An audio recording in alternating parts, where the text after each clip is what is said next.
نستغفره ونعوذ بالله من شرور أنفسنا ومن سيئات أعمالنا من يهده الله فلا مضل له ومن يضلله فلا هادي له ونشهد أن لا إله إلا الله وحده لا شريك له ونشهد أن محمدًا عبد الله ورسوله صلى الله عليه وسلم الذي بعثه الله إمام المرسلين ورحمة للعالمين الذي أكمل الله به قصر النبوة أي ختم الله به النبوة وحكما لا نبي بعده وأعلن في القرآن بالبرهان أن محمدًا صلى الله عليه وسلم خاتم النبيين والمرسلين قبل 15 سنة أما بعد فأعوذ بالله من الشيطان الرجيم بسم الله الرحمن الرحيم أذن للذين يقاتلون بأنهم ظلموا وإن الله على نصرهم لقدير وعن أبي هريرة رضي الله تعالى عنه أن رسول الله صلى الله عليه وسلم سئل أي العمل أفضل فقال إيمان بالله ورسوله قيل ثم ماذا قال الجهاد في سبيل الله قيل ثم ماذا قال حج مبرور أخرجه البخاري في كتاب الإيمان হযরত মুসল্লিয়ানে কেরাম, আল্লাহ সুবহানাহু ওয়া তাআলা দ্বীনের প্রচারের জন্য দেশে দেশে যুগে যুগে লক্ষাধিক পয়গম্বর পাঠিয়েছেন, কিন্তু কারো মাধ্যমে আল্লাহ তাআলা দ্বীনকে পরিপূর্ণ করেননি। অবশেষে আল্লাহ আপন হাবিব আখিরি নবী মুহাম্মদ সাল্লাল্লাহু আলাইহি ওয়াসাল্লামকে ১৫০০ বছর আগে সর্বশ্রেষ্ঠ ও সর্বশেষ নবী ও রাসূল হিসেবে প্রেরণ করে দ্বীন ইসলামকে পরিপূর্ণ করে দিয়েছেন, পরিসমাপ্ত করে দিয়েছেন এবং একমাত্র দ্বীন ইসলামকে আল্লাহ কর্তৃক মনোনীত দ্বীন হিসেবে আল্লাহ তাআলা স্বীকৃতি প্রদান করেছেন। আল্লাহ তাআলা যে কথা কোরআন কারীমে ইরশাদ করেছেন, আল ইয়াওমা আকমালতু লাকুম দীনাকুম ওয়া আতমামতু আলাইকুম নি'মাতি ওয়া রাদিতু লাকুমুল ইসলাম দীনা। আজকের এই পবিত্র হজ্জের দিন, আরাফার দিন, মানব জাতি আমি তোমাদের জন্য মুহাম্মদ সাল্লাল্লাহু আলাইহি সাল্লামের আনিত দ্বীন ইসলামকে পরিপূর্ণ করে দিলাম। তোমাদের উপর আমার নেয়ামতকে পরিসমাপ্ত করলাম আর একমাত্র ইসলামকে দ্বীন হিসেবে মনোনীত করলাম। এই দ্বীন ইসলামের মধ্যে আল্লাহ তাআলা সব কিছুকেই পরিপূর্ণ করে দিয়েছেন। মানুষের ব্যক্তি জীবন, সমাজ জীবন, রাষ্ট্র জীবন, সংসার জীবন, সাংস্কৃতিক জীবন, পারিবারিক জীবন, শিক্ষা জীবন, যুদ্ধনীতি, অর্থনীতি, সমাজনীতি, রাজনীতি, পৌরনীতি, বিজ্ঞান, প্রযুক্তি, ভূতত্ত্ব, নৃতত্ত্ব, বিজ্ঞানের যত শাখা আছে, physics, chemist, zoology, botany, cosmology, theology, সব কথা আল্লাহ তাআলা দ্বীন ইসলামের মধ্যে রেখে দিয়েছেন। দ্বীন ইসলামের বাইরে যাবার কোনো সুযোগ মুসলমানের নাই। মুসলমান চিন্তাও করতে পারে না। মুসলিম দাবি করা সহজ, কিন্তু খাঁটি মুসলিম হওয়া কঠিন। আল্লাহ তাআলা কোরআন কারীমের ইরশাদ করেছেন, খাঁটি মুমিন কারা? ইমানের দাবি এক জিনিস, আর ইমানের দাবিতে সত্যবাদী হওয়া আরেক জিনিস। আল্লাহ তাআলা বলেন, ইন্নামাল মুমিনুনা আল্লাযীনা আমানু বিল্লাহি ওয়া রাসূলিহি থুম্মা লাম ইয়ারতাবু ওয়া জাহাদু বিআমওয়ালিহিম ওয়া আনফুসিহিম ফি সাবিলিল্লাহি উলাইকা হুমুস সাদিকুন। পরিপূর্ণ মুমিন তো তারাই যারা আল্লাহর উপর ঈমান আনে, মুহাম্মদ সাল্লাল্লাহু আলাইহি সাল্লামের উপর ঈমান আনে এবং দ্বীনের কোনো একটি ক্ষুদ্র বিষয়কে সন্দেহ করে না, জানমাল নিয়ে আল্লাহর পথে জিহাদ করে। আল্লাহ বলেন তারাই হচ্ছে ঈমানের দাবিতে সত্যবাদী। সুবহানাল্লাহ। তো বোঝা যাচ্ছে আপনি যে ঈমানদার তার প্রমাণ যদি দিতে হয় আপনাকে জিহাদের ময়দানে যেতে হবে, ঠিক কিনা? বসে বসে তসবিহ পড়া সহজ কাজ, সারা রাত জেগে তাহাজ্জুদ নামাজ পড়া তাও সহজ, কিন্তু জানমাল নিয়ে দ্বীনের পক্ষে কাফের মুশরিকদের মোকাবেলা করা এটা কঠিন কাজ। এই ক্ষেত্রে সবার পক্ষে উত্তীর্ণ হওয়া সম্ভব নাও হতে পারে। তাহলে দেখা যাচ্ছে পরিপূর্ণ দ্বীন ইসলামের কোনো ক্ষুদ্র বিষয়ে যে সন্দেহ রাখবে সে মুসলমান হইতে পারে না।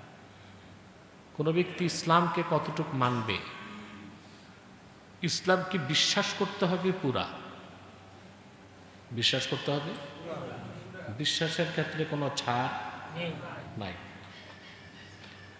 আমলের ক্ষেত্রে আল্লাহ ছাড় দিবেন, ঠিক কিনা? আমলের ক্ষেত্রে ছাড় দিবেন। এখন আমাদের সমাজে এমন কিছু মুসলিম নামধারী লেবাসধারী মানুষ আছে যারা সরাসরি ইসলামের ঈমানের অন্যতম মূল ভিত্তি জিহাদকে অস্বীকার করছে। জিহাদ করতে না পারা এটা ব্যর্থতা, আর জিহাদকে অস্বীকার করা কুফর। অস্বীকার করা কুফর। আমার কাছে একটি বক্তব্য পৌঁছেছে বাংলাদেশের এক পরিপক্ক বেআকল, পরিপক্ক আহমাক। আহমকও তো গ্রেড আছে, হ্যাঁ? ওইটা হচ্ছে পরিপক্ক আহমাক, মৌলবী লেবাসধারী। সে তার বক্তব্যে জিহাদকে খাটো করার চেষ্টা করেছে, এমনকি বদর যুদ্ধ নিয়ে প্রশ্ন তুলেছে।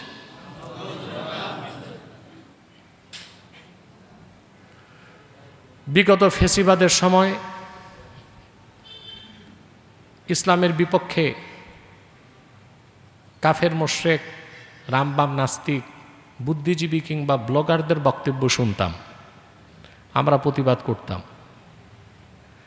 এখন ইহুদিরা লেবাসধারীদেরকেই নামাই দিছে, যে নাস্তিকরা তো দ্বীনের বিরোধিতা করলে আলেমরা মাঠে নামে, তা আলেমদের মধ্য থেকেই নামাই দিব, তখন আর আলেমরা নামবে না। কথা বলেন, তাই হচ্ছে বাংলাদেশে। দেখতে পাচ্ছেন এই পরিপূর্ণ আহমক নাকি আবার হাদিস শরীফ পড়াইছে। কথা বলেন, কিভাবে পড়ালো তাই তো বুঝে আসে না। বদর যুদ্ধের গুরুত্বটা যে বুঝে না সে মুহাদ্দিস হইতে পারে না, সে পরিপূর্ণ আহমাক। সে কি কমো, আওয়াজ কমো, যাও। তো জিহাদুন ফি সাবিলিল্লাহ, এটা আল্লাহ দিন ইসলামের মধ্যে একটি বিধান হিসেবে স্বীকৃতি দিয়েছেন। করতে পারা না পারা ওইটা সফলতা ব্যর্থতা, কিন্তু বিশ্বাস হারানোর সুযোগ নাই। আছে? তাফসীর কারকদের মতে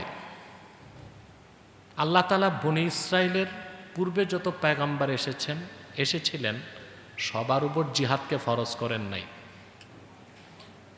পয়গম্বর মুসার উপর আল্লাহ পরিপূর্ণভাবে জিহাদকে ফরজ করেছিলেন। মুসা নবীর উপর পয়গম্বর মুসা রাজনীতিও করতেন, জিহাদও করতেন।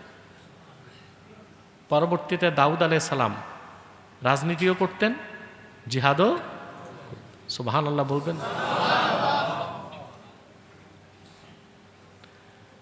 আবার ঈসা ইবনে মারিয়াম তিনি জিহাদের সুযোগ পান নাই। মুসা আলাইহিস সালামের কথা তো আল্লাহ কোরআন কারিমে বলেছেন, তিনি বনী ইসরাইলকে জিহাদের কথা বলেছেন। বনী ইসরাইল বলেছে ফাযহাব আনতা ওয়া রাব্বুক ফাকাতিলা ইন্না হাহুনা কাঈদুন। মুসা তুমি যাও, তোমার রব, দুজনে যাও, জিহাদ করো, আমরা এখানে অপেক্ষা করি। নাউযুবিল্লাহি মিন যালিক। কিন্তু আল্লাহ তাআলা তার হাবিব মুহাম্মদ সাল্লাল্লাহু আলাইহি ওয়াসাল্লামের দ্বীন ইসলামের মধ্যে নামাজকে যেমন ফরজ করেছেন, যাকাতকে ফরজ করেছেন, জিহাদ ফি সাবিলিল্লাহকে ফরজ করে দিয়েছেন। খেলাফতে ইসলাম আর জিহাদ ফি সাবিলিল্লাহর অস্বীকারী যারা, বিরোধিতাকারী যারা, সমালোচনাকারী যারা, নিঃসন্দেহে তারা মুনাফিক, তাতে কোনো সন্দেহ থাকতে। এতদিন ইনিয়ে বিনিয়ে জিহাদের গুরুত্বকে অস্বীকার করত, এখন বদর যুদ্ধ নিয়েই প্রশ্ন তুলতেছে। অবাক করা বিষয়, ১৫০০ বছর আগ থেকে আজ পর্যন্ত পশ্চিমা ঐতিহাসিক ইহুদিরাও বদর যুদ্ধ নিয়ে যেই কথা বলে নাই, বাংলাদেশের পরিপূর্ণ আহমক ওই কথা বলেছে। প্রতিবাদ নাই কেন? উনি একজন মৌলবী সাহেব, এখন মৌলবীর বিরুদ্ধে বলে কেন? এটা হচ্ছে সমস্যা। এই কথাটা যদি কোনো নাস্তিক বলতো, কথা বলে না, তো উত্তর গেট গরম হয়ে যেত, বাইতুল মোকাররমের উত্তর গেট গরম হয়ে যেত। তা আলেমরা যতদিন ইনসাফ না শিখবেন মাইরি খাইবেন, আল্লাহ সাহায্য পাইবেন না। আল্লাহ আদলকে ফরজ করে দিয়েছেন। নাস্তিক একটা কথা ইসলামের বিরুদ্ধে বললে অপরাধ হবে, আর ন্যাকসুরতের ভ্যাগধারী কোনো পীর কোনো মৌলবী বললে অপরাধ হবে না। এটা কি জাস্টিস না ইনজাস্টিস? এগুলো ছাড়েন আপনারা, তাহলে আগেও মাইর খাইছেন, সামনেও মাইরই খাবেন। সামনের মায়ের আরো কঠিন হবে, ভয়ানক হবে। কথা বলেন, আগে তো কিছু বেঁচে গেছেন, সামনে কেউ সবার পিঠেই ধামুর ধুমুর চলবে। অতএব ইনসাফে আসুন। ভুল কথা যেই বলবে সেটা ভুল, দিন বিরোধী কথা যেই বলবে সেই অপরাধী, ঠিক কিনা?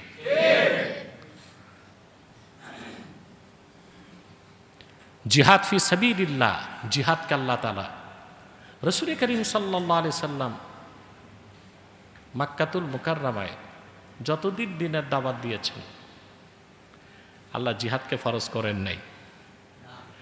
নির্যাতন নিপীড়নে অতিষ্ঠ হয়ে সাহাবায়ে কেরাম রাসূল করিম সাল্লাল্লাহু আলাইহি সাল্লামের কাছে যে আবেদন করলেন যে আমরা মক্কায় কাফের মুশরিকদের বিরুদ্ধে অস্ত্র ধরতে চাই। কি ধরতে চাই? আল্লাহ নিষেধ করে দিয়েছেন, ইন্নাল্লাহা ইউদাফিউ আনিল্লাযীনা আমানু ইন্নাল্লাহা লা ইউহিব্বু কুল্লা খাওয়ানিন কাফুর। নিশ্চয় আল্লাহ তাআলা আপন মুমিন বান্দাদের পক্ষ থেকে সকল অত্যাচার, নির্যাতন, নিপীড়নকে প্রতিরোধ করবেন। তবে এই মুহূর্তে জিহাদ নয়। আল্লাহ অবশ্যই অকৃতজ্ঞ খেয়ানতকারীকে পছন্দ করেন না। কিন্তু আল্লাহর হাবিব নূর নবীজি মুহাম্মদ মুস্তাফা সাল্লাল্লাহু আলাইহি ওয়াসাল্লাম হিজরত করে যখন মদিনাতুল মুনাওয়ারাতে গেলেন, আল্লাহ জিহাদের অনুমতি দিয়ে দিলেন। উযিনা লিল্লাযীনা ইউকাতালুনা বিআন্নাহুম যুলিমু ওয়া ইন্নাল্লাহা আলা নাসরিহিম কাদির লাকাদির। সুবহানাল্লাহ। আল্লাহর পক্ষ থেকে অনুমতি দেওয়া হয়েছে সেই সব ব্যক্তিদেরকে যারা লড়াইয়ের সম্মুখীন হয়েছে, যাদের উপর জুলুম করা হয়েছে, এখন থেকে তারা কেতাল বা জিহাদ করবে। সুবহানাল্লাহ। আর নিশ্চয়ই আল্লাহ তাআলা মুমিন বান্দাদেরকে সাহায্যের ক্ষেত্রে পূর্ণ শক্তিবান। এই আয়াতের মাধ্যমে আল্লাহ কেতালকে কি করলেন? ফরজ না, ফরজ পরে করছেন, অনুমতি দিলেন। বুঝলেন? মুফাসসিরগণ বলেন, قد اتفق المفسرون على أن الله عز وجل أباح القتال للمسلمين بهذه الآية المذكورة। আল্লাহ তাআলা এই আয়াতের মাধ্যমে মুসলমানদেরকে কেতাল বা জিহাদের অনুমতি দিয়েছেন। সুবহানাল্লাহ। হুকুমটা সাহাবায়ে কেরামের জন্য ছিল খাস, আমাদের জন্য আম। তাহলে কিয়ামত পর্যন্ত জিহাদ বা কেতাল থাকবে না থাকবে না? এখন দরকার নাই, এখন প্রয়োজন নাই। এখন বুলেট না, ব্যালট দিয়া সংসদে যাব, এগুলো যেগুলো বলে, যারা বলে এরা মুনাফেক।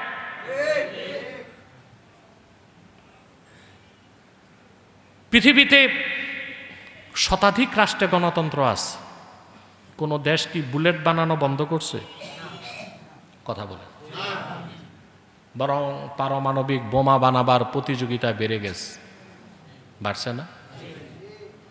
তো সারা দুনিয়ার কাফের মুশরিকরা প্রতিরক্ষা খাতে বুলেটের পিছনে বিলিয়ন বিলিয়ন ডলার খরচ করতেছে, আর তাদেরই এজেন্টরা আবার আমাদের দেশে শিখাচ্ছে বুলেট না ব্যালট, অর্থাৎ অস্ত্রশস্ত্র বাদ দিয়া আপনারা ব্যালটে থাকেন, যেন কাফের মুশরিক যখন হামলা করবে যেন আচ্ছা মতো দিতে পারে, প্রতিরোধের সুযোগ যেন না থাকে।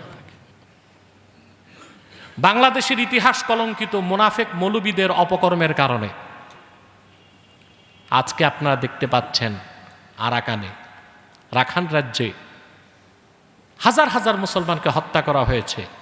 আশ্রয় নিতে তারা বাংলাদেশে এসেছে। কেন? 80-র দশকে, 90-এর দশকে রাখাইন রাজ্যে জিহাদ চলত, জিহাদ বন্ধ হলো কেন? প্রশ্ন আসে না? আরাকানের কিছু আলেম বাংলাদেশে এসেছিল। তৎকালে চট্টগ্রামের একজন প্রসিদ্ধ আলেমের কাছে ফতুয়া চেয়েছিল আরাকানে জিহাদ করা যাবে কিনা। ওই সময়ের ওই প্রসিদ্ধ মৌলভী সাহেব ফতুয়া দিয়েছিলেন মায়ানমারের আরাকানে জিহাদ করা জায়েজ না। ওই যে মুসলমান অস্ত্র ছাড়ল, আজ করুণ পরিণতির মাধ্যমে তাদের খেসারত দিতে হয়েছে। মৌলভী সাহেব তো কবরস্থানে। কোথায়? উনি ওনার হিসাব দিতেছে কবরে, কিন্তু ওনার একটি ভুল ফতুয়ার কারণে রাখাইন রাজ্যের লক্ষ লক্ষ মুসলমানের ভাগ্যাকাশে কালো মেঘ ঘনীভূত হয়েছে। আজ প্রায় 13 লক্ষ মুসলমান আমাদের বাংলাদেশে আশ্রয় নিয়েছে। যদি 90 দশক থেকে তারা জিহাদ করে যেত, শরণার্থী হতো না তারা, বরং গোটা আরাকান রাজ্যকে একটি ইসলামী স্টেট বানায় দিতে পারত। যুগে যুগে পরিপক্ক আহমক মৌলবীরা আমাদের ক্ষতি করছে। ইসলামের ক্ষতি করতে পারে না, কেউ পারবে না, মুসলমানের ক্ষতি করছে। কথা বলেন। সম্মানিত সুধী, পরবর্তীতে আল্লাহ তাআলা প্রথমে করলেন জিহাদের অনুমতি দিলেন হিজরতের 7 মাস পরে। কয় মাস পর? সুবহানাল্লাহ। পরবর্তীতে আল্লাহ তাআলা উম্মতে মুহাম্মাদের উপর কেতাল বা জিহাদকে ফরজে কেফায়া বানায় দিয়েছেন। ফরজে আইন না, ফরজে। আল্লাহ তাআলা বলেন ওয়াকাতিলুল মুশরিকিনা কাফাতান কামা ইউকাতিলুনাকুম কাফা ওয়া'লামু আন্নাল্লাহা মা'আল মুত্তাকিন। বিশ্বাসীগণ, তোমরা কাফের মুশরিকদের বিরুদ্ধে সর্বাত্মক লড়াই করো যেভাবে তারা তোমাদের বিরুদ্ধে সর্বাত্মক লড়াই করে। এই হুকুমটা শুধু সাহাবায়ে কেরামের জন্য ছিল না, কিয়ামত তক কাফের মুশরিকের হাতে যতক্ষণ অস্ত্র থাকবে উম্মতে মুহাম্মাদি অস্ত্রের জবাব অস্ত্র দিয়েই দিতে হবে। তো মৌলী সাহেব কোত্থেকে বলে এখন জিহাদ দরকার নাই? কথা বলে।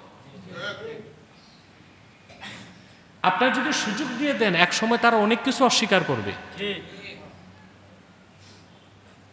আগে অস্বীকার করছে খেলাফা, মুনাফিক মৌলবীরা, এখন অস্বীকার করতেছে জিহাদ। আমি বহু বক্তব্যে বলেছি যে সমস্ত লেবাসধারী আলেমরা খেলাফার কথা বলে না, জিহাদের কথা বলে না, পশ্চিমাতের দৃষ্টিতে তারা হচ্ছে মডারেট মুসলিম। তারা কি? Moderate Muslim. আমি বলি মডারেট না করাপ্টেড, ঠিক কি না? মডারেট না করাপ্টেড? কি পায়? ডলার আসে। আর কি পায়? আমেরিকা ইউরোপে ভিসা পাইতে কষ্ট হয় না, যখন ভিসা চায় তখনই ভিসা পেয়ে যাবে। কথা বুঝতেছেন? তাহলে আল্লাহ তাআলা কেতালকে প্রথম করলেন জায়েজ, পরে করলেন ফরজ। জিহাদকে প্রথম করলেন কি? এক আয়াতের মাধ্যমে জিহাদকে কি করলেন? অনুমতি দিলেন প্রথম হিজরিতেই। সুবহানাল্লাহ। পরবর্তীতে আল্লাহ তাআলা কেতালকে কি করে দিলেন? ষষ্ঠ হিজরিতে ফরজের হুকুম করে কেতালের কথা বললেন। বলেন সুবহানাল্লাহ।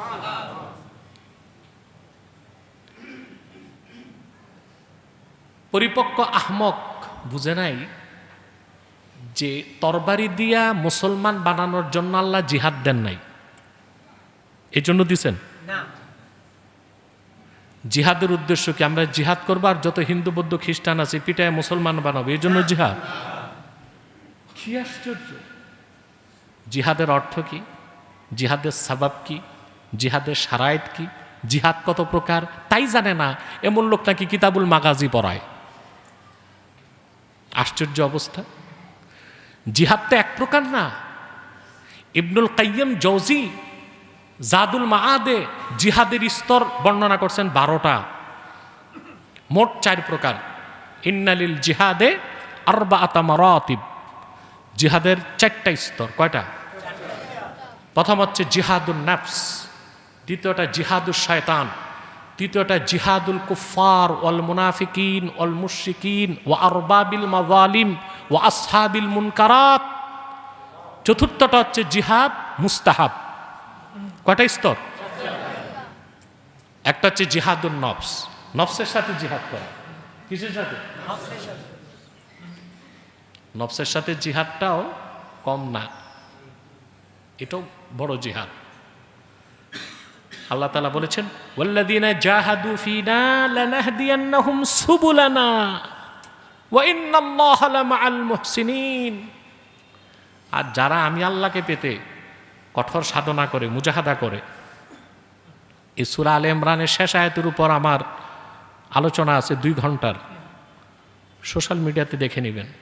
কথা বুঝতে পারছেন? মুজাহাদা কত প্রকার, জিহাদ কত প্রকার। আল্লাহ তাআলা বলেন যারা কঠোর সাধনা করে, মুজাহাদা করে আমাকে পেতে, আমি আমার কাছে পৌঁছার জন্য সব পথ তাদেরকে দেখায় দিব। সুবহানাল্লাহ। তো জিহাদ মোট কত প্রকার? 12 প্রকার। মৌলিকভাবে প্রথমটা হচ্ছে জিহাদুন নাফস, নফসের সাথে জিহাদ।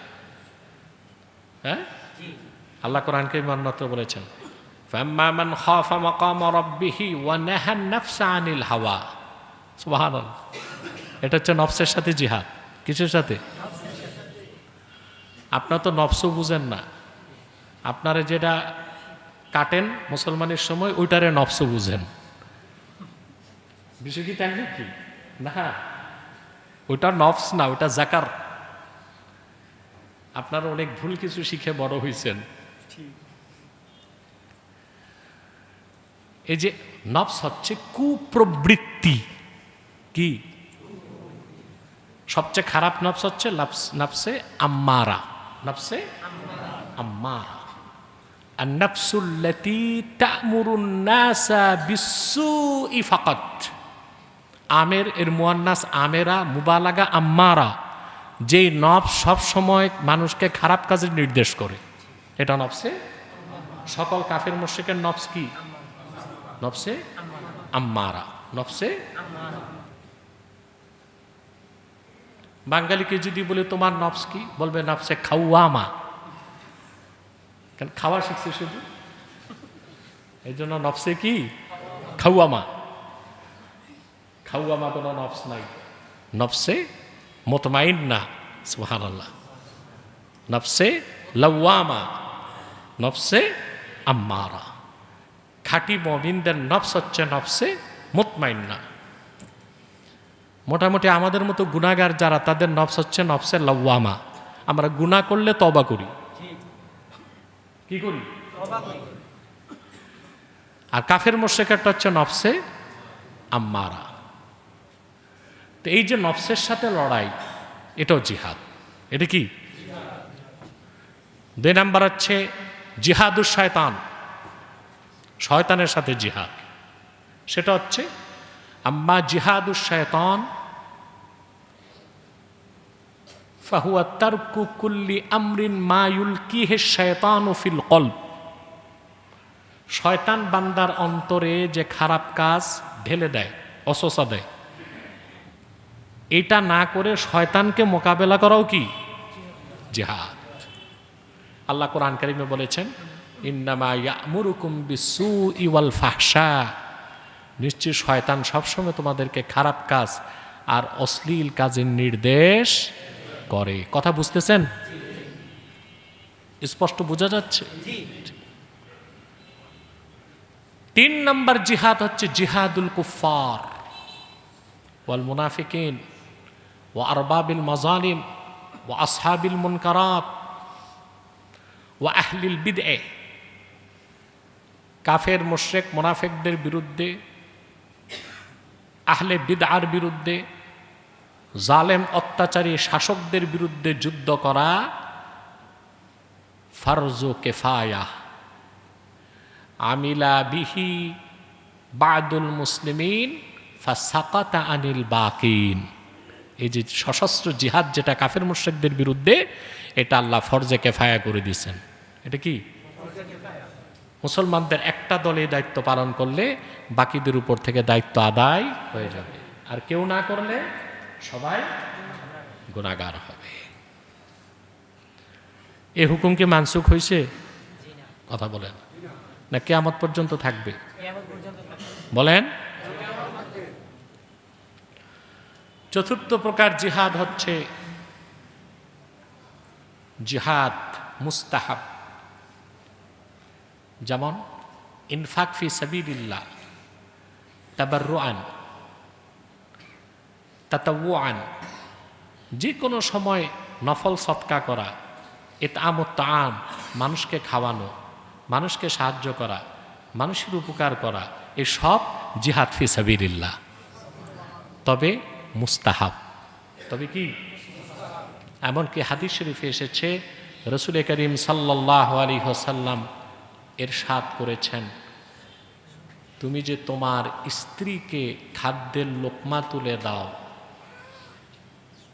এই নিয়তে তাবতাগি বিহা ওয়াজহাল্লাহ, তুমি এখানে যদি আল্লাহ সন্তুষ্টি চাও, তোমার প্রিয়তমা স্ত্রীর মুখে খাদ্য তুলে দেওয়াটাও সদকা বলে গণ্য হয়ে যাবে, এবং এটাও জিহাদ ফি সাবিলিল্লাহ। এই জিহাদ আল্লাহ এই জন্য দেন নাই যে আমরা তরবারি নিয়ে বের হব আর হিন্দু পাড়ায় যে হিন্দুদেরকে গর্দানে তরবারি ধরে বলবো মুসলমান হও। কাফের মুশরিককে ইসলামের পথে আনতে হবে দাওয়াত দিয়ে, আর যখন দ্বীনের স্বার্থের উপর আঘাত আসবে তখন জবাব দিতে হবে অস্ত্র দিয়ে। আহমকরা তো বুঝেই নাই কখন হাতে তসবি নিব, কখন হাতে তরবারি নিব। কোরআন হাদিসও পড়ে নাই ঠিক মতো, ইসলামের ইতিহাসও পড়ে নাই ঠিক মতো। হযরত শাহজালাল তার এক হাতে ছিল তরবারি, আর এক হাতে ছিল জায়নামাজ, বুকে ছিল আল কোরআন। বলে মানুষকে সুন্দর কথা দিয়ে দিনের পথে আনা যায় না। বেটা, শাহজালালের চেয়ে বেশি সুন্দর কথা তুমি শিখছো? কথা বল। হযরত মঈনুদ্দিন চিশতি রহমতুল্লাহ দিনের দাওয়াত নিয়ে আসলেন, পৃথ্বীরাজকে দিনের দাওয়াত দিলেন। কথা বলেন। তিনি সফল হয়েছিলেন জিহাদের আগ পর্যন্ত। পরবর্তী তিনি পত্রযোগে ডাকলেন সুলতান মোহাম্মদ ঘোরীকে, মাহমুদ গজনবীকে। মাহমুদ গজনবী তো 17 বার হিন্দুস্তানে আক্রমণ করেছেন, পৃথ্বীরাজের শিরকের ভিত্তিগুলোকে চুরমার করে মাটির সাথে মিশায় দিছে। আর বলে জিহাদের দরকার কি, দাওয়াত দিয়েই তো সব হবে। এই জন্য বলছি পরিপক্ক আহমক। কথা বলেন। আহমাক কামেল, আহমাক নাকেস না, আহমাক কামেল।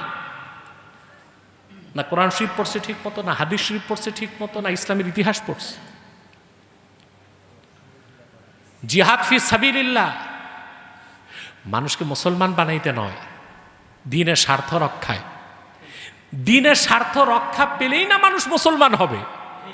কথা বলেন।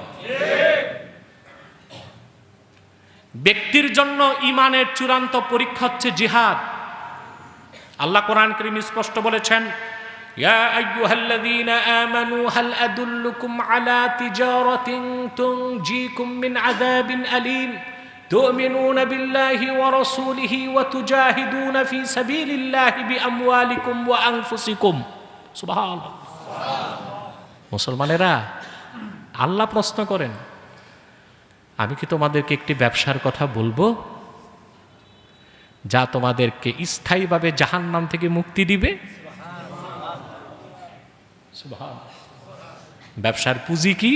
আল্লাহ বললেন, তুমিনুনা বিল্লাহি ওয়া রাসূলিহি, তোমরা ঈমান আনবে আল্লাহর উপর আর আল্লাহ রসুল নবীগণের মাথার তাজ মুহাম্মদ সাল্লাল্লাহু আলাইহি ওয়াসাল্লামের উপর। ব্যবসার মূল পুঁজি ঈমান। আর ওয়া তুজাহিদুনা ফি সাবিলিল্লাহি বিআমওয়ালিকুম ওয়া আনফুসিকুম, আর জানমাল দিয়ে তোমরা আল্লাহর পথে জিহাদ করবে। এটা পুঁজি। এটা কি? তা আল্লাহ আমলটা দিছেন কি? কাফেরদেরকে ধরে ধরে মুসলমান বানাইতে জিহাদের মাধ্যমে, না ইমানের অগ্নি পরীক্ষায় উত্তীর্ণ হয়ে বেহেশতে যেতে? কথা বলেন। আমার নিজের দরকার, আমার নিজের দরকার আল্লাহর বেহেশতে যেতে, আল্লাহর নৈকট্য পেতে, পরকালের মুক্তির জন্য নামাজকে আল্লাহ ফরজ করছেন, যাকাতকে ফরজ করছেন, জিহাদ ফি সাবিলিল্লাহকেও ফরজ করে দিয়েছেন কিফায়াতান। সাবধান, দ্বীন বিরোধী কথা যেই বলুক, বিনা চ্যালেঞ্জে তাকে ছেড়ে দেওয়া হবে না। ওলামায়ে কেরাম যদি খেয়ানত করেন, আপনাদের প্রতি জনগণের ট্রাস্ট, বিশ্বাস হারায় যাবে। যে যেই কথা আমরা বললে কুফর হয়, নাস্তিক হয়ে যায়, ওই কথা ওনারা বললে কিছুই হয় না, এটা কেমন কথা? এটা কোন ফতুয়া? মিয়া ঠিকটাও ঠিক মতো কইবা না। আমাদের দেশে সাধারণ জনগণের আস্থা ওলামায়ে কেরামের প্রতি উঠে যাচ্ছে। এ লক্ষণটা ভালো না খারাপ?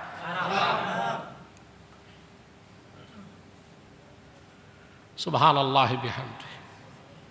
আল্লাহ আপন হাবিব মুহাম্মদ সাল্লাল্লাহু আলাইহি ওয়াসাল্লামকে নির্দেশ করেছেন সূরা তাহরিমে, ইয়া আইয়ুহান নাবিয়্যু জাহিদিল কুফারা ওয়াল মুনাফিকিনা ওয়াগলুজ আলাইহিম ওয়া মাওয়াহুম জাহান্নাম ওয়া বিসাল মাসির।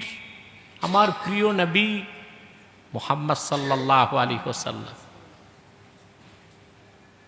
আপনি কাফেরদের বিরুদ্ধে, মুনাফিকদের বিরুদ্ধে জিহাদ করুন, তাদের ক্ষেত্রে কঠোর হন। সুবহানাল্লাহ বলেন। কোরআনের এই আয়াত থেকে আমরা দুইটা শিক্ষা পাই।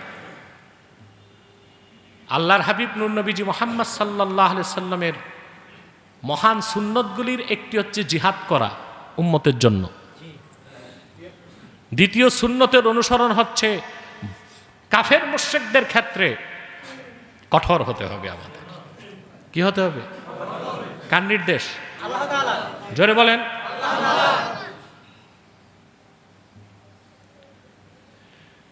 যে সমস্ত কাফের মুশরিক বেঈমান নিজ নিজ ধর্ম পালন করবে নিজ নিজ অবস্থানে, তাদের ক্ষেত্রে আমরা কিছু বলতে পারি না, তাদেরকে তাদের ধর্ম পালনের সুযোগ দিব। কিন্তু কাফের মুশরিকদের মধ্যে যারা জিন্দিক বা জানাদেকা, তাদেরকে শুধুমাত্র দাওয়াত দেওয়া যাবে না, তওবার নির্দেশ করা হবে। তওবা না করলে মৃত্যুদণ্ড কার্যকর করতে হবে। জিন্দিকদের, তাদের কথা বুঝতেছেন? এটা কি অমানবিক কথা বলেন? পৃথিবীর প্রত্যেক সভ্য রাষ্ট্রে রাষ্ট্রদ্রোহিতার শাস্তি কি? মৃত্যুদণ্ড। এটা কি অমানবিক হয়? তো জিন্দিক হচ্ছে কাফের, কিন্তু নিজেকে মুসলিম পরিচয় দেয়, এই জন্য সে সবচেয়ে নিকৃষ্ট কাফের। তার ক্ষেত্রে দাওয়াত না, তাকে তওবা করতে বলা হবে। তওবা না করলে মৃত্যুদণ্ড কার্যকর করতে হবে। ওই মৌলভী সাহেবকে বলবো ভালো করে মাসালা পড়েন। কথা বুঝতেছেন? প্রিয় বন্ধুগণ, এই জিহাদের হুকুম বাকি থাকবে কিয়ামত অবধি। আল্লাহ তাআলা বলেন, ওয়াকাতিলুহুম হাত্তা লা তাকুনা ফিতনাহ ওয়া ইয়াকুনা আদ-দীনু লিল্লাহ। কিতাল করো, লড়াই করে যাও ততক্ষণ পর্যন্ত যতক্ষণ না ফিতনা নির্মূল হয় আর দিন আল্লাহর জন্য খালেস না হয়। সুবহানাল্লাহ। এখন ফিতনা আছে না নাই? আছে। কেতাল আছে না নাই? আছে। কথা বলেন। আল্লাহ কেতাল ফরজ করে রাখছেন কিয়ামত তক। আর কোথাকার ঠাকুর মৌলবীরা বলে এখন আর বুলেট না ব্যালট। নাউজুবিল্লাহ বলবেন না? বুঝা যায় না? कबाब में हड्डी है, हड्डी कहाँ से आया? पेंटागन से आया। ये हड्डी आईছে কোথা থেকে? পেন্টাগন থেকে আসছে। মুসলমানকে এটাকে পশ্চিমাদের ভাষায় বলা হচ্ছে নরমালাইজেশন, অর্থাৎ মুসলমানকে দ্বীনের পক্ষে কঠোর অবস্থান থেকে নরমালাইজ করে দেওয়া, শিথিল করে দেওয়া। কি করা? শিথিল করে দেওয়া। মুসলমান যদি জিহাদকে ভুলে যায়, মুসলমান যদি হাত থেকে অস্ত্র ছেড়ে দেয়, তাহলে ওরা আফগানিস্তানে যেহেতু খাইছে জম্মের খাওয়া মায়ের, বাংলাদেশে এসে দেখবে মারতে হয় না, পোল্ট্রি মুরগির মতো। পোল্ট্রি মুরগি যেমন ঠাডা পড়লে মরে যায়, ঠুস ঠাস করলেই দেখা যাবে প্রথম চান্সে মুনাফিক মৌলবীগুলো হার্ট অ্যাটাক করে মরে গেছে।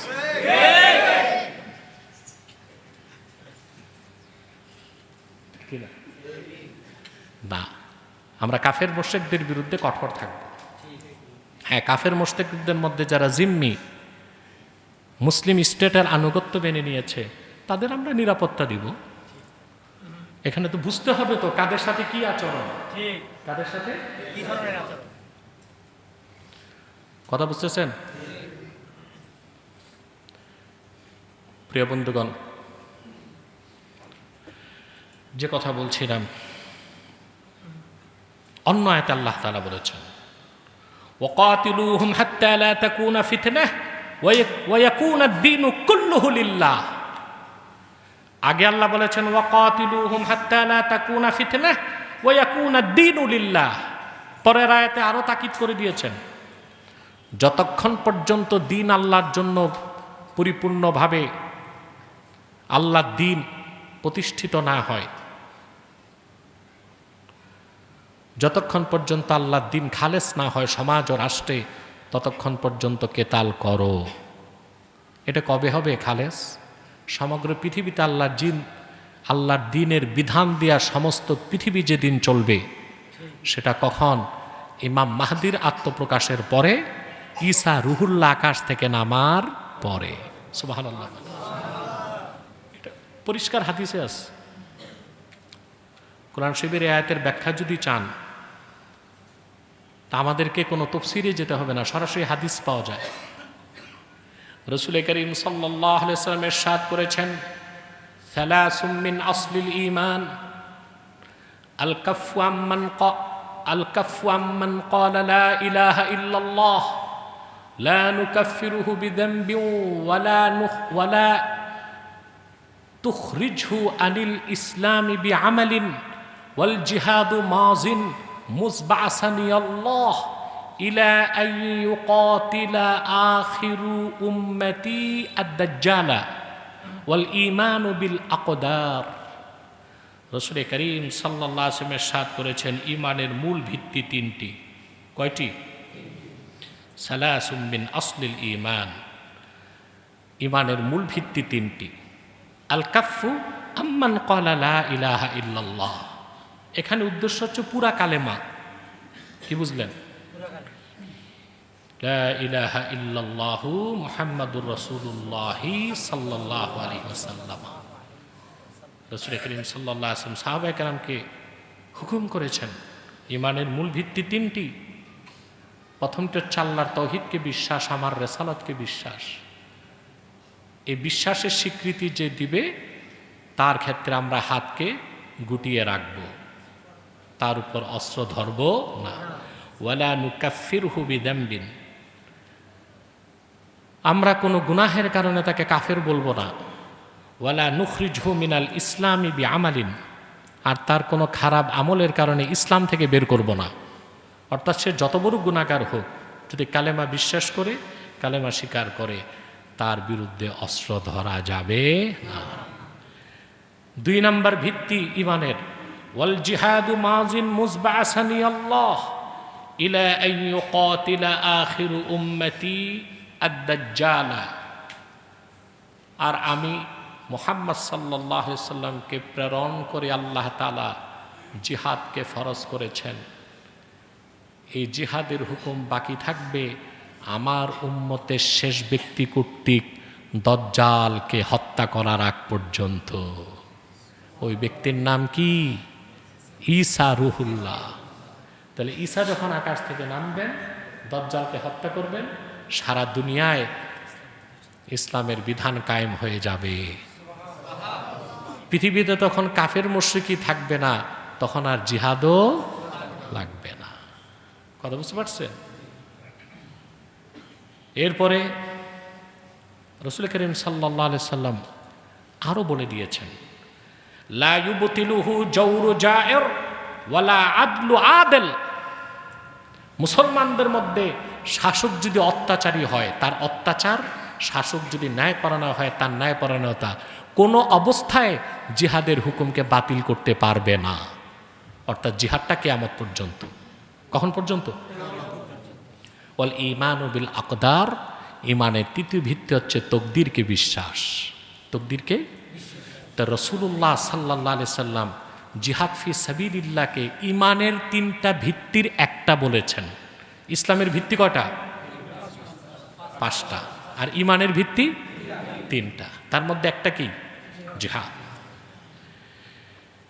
এই হাদিসকে সামনে রেখে মোল্লা আলী কারি রহমতুল্লাহ মেশকাতে সারামের কাতে লিখেছেন, ওয়ালা শাক্কা আন্না ইজমা আল উম্মাহ মাযিন ওয়ালা শাক্কা আন্না ইজমা আল। ফোনটা বন্ধ রাখতে পারেন না? মসজিদে ঢোকার সময় তো ফোন বন্ধ রাখলে হয়, হ্যাঁ? নতুবা বাইরে যারা থাকে ফকির মিসকিন, ওদের কাছে জমা দিয়ে আসলেই তো হয়।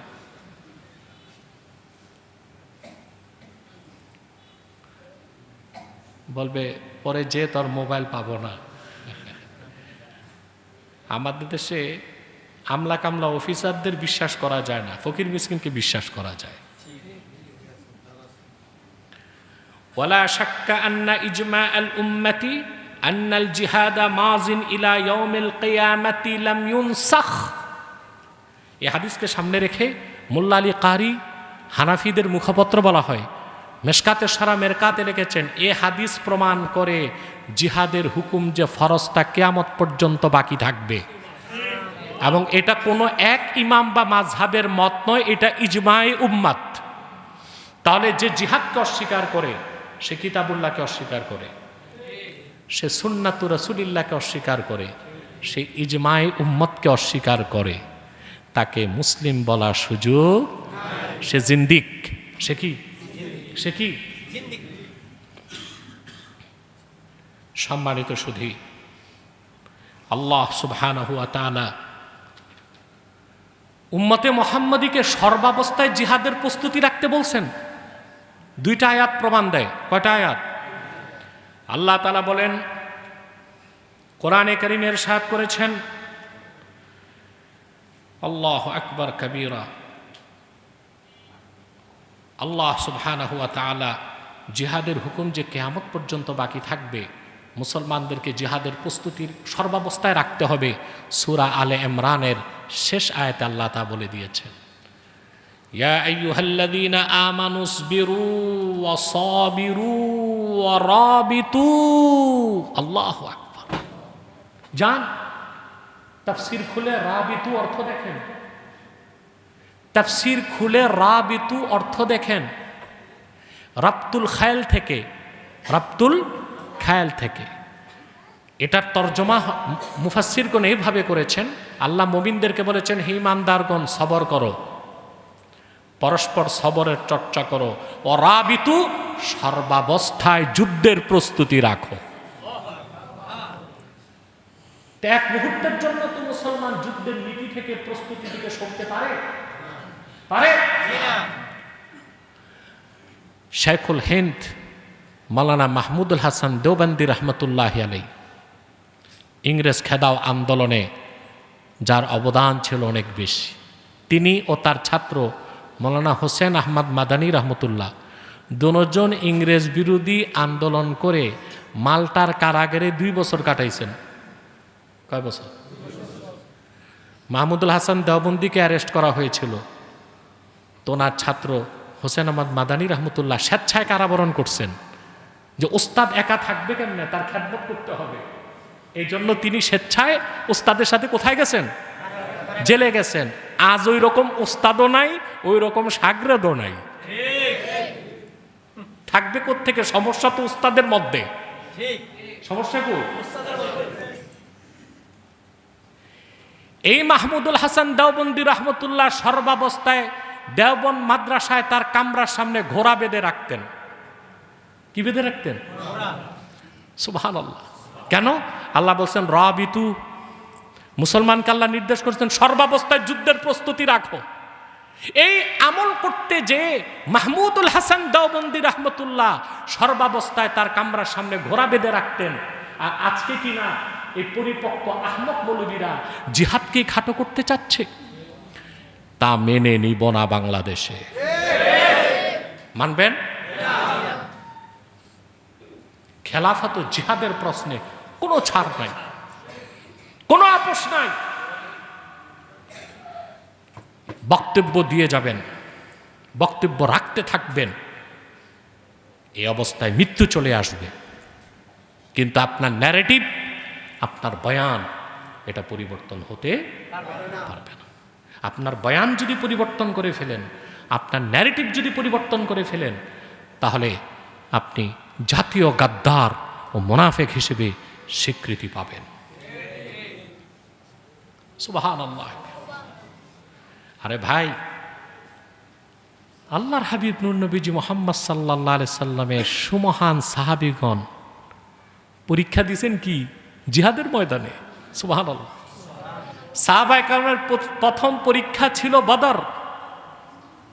কোথায়? এখন পরিপক্ক আহমক মৌলবী বলে যে বদর যুদ্ধের মাধ্যমে কি লাভ হয়েছে? কেউ তো মুসলমান হয় নাই। এই বিদ্যা শিখছে।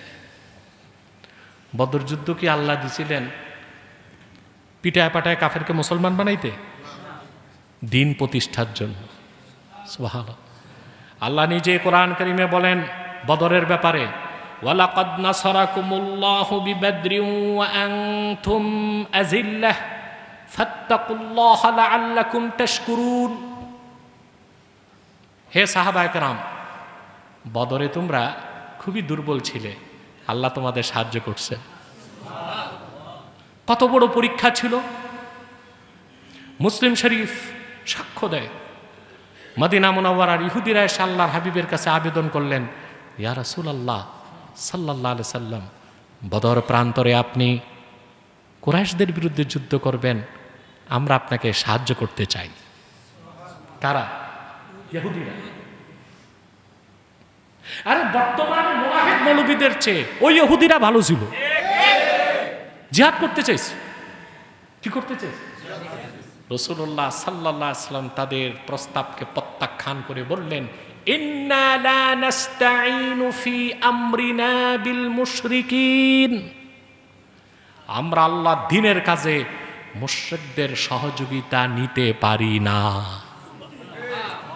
রাসূলুল্লাহ সাল্লাল্লাহু আলাইহি সাল্লাম ইহুদিদের প্রস্তাবকে প্রত্যাখ্যান করে দিলেন।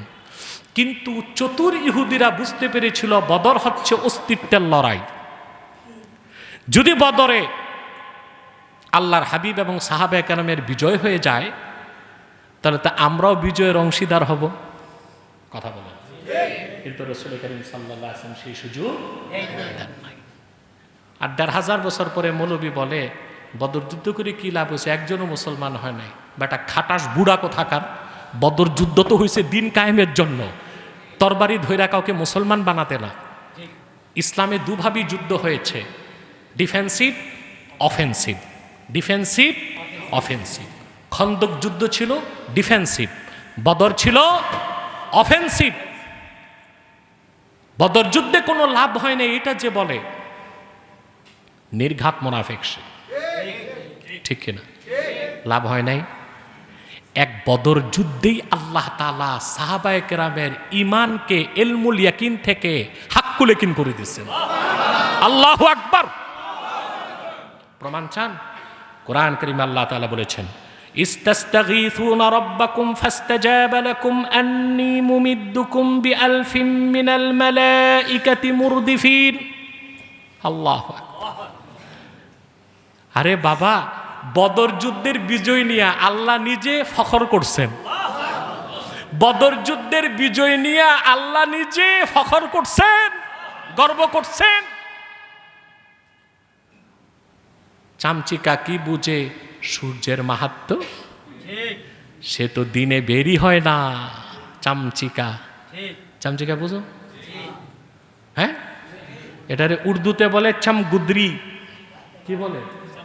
চামগুদার, চামগুদরি। এটা রাতে বের হয়। তো চামচিকাকে জিজ্ঞেস করা হয়েছে, দিনে বের হয় না কেন?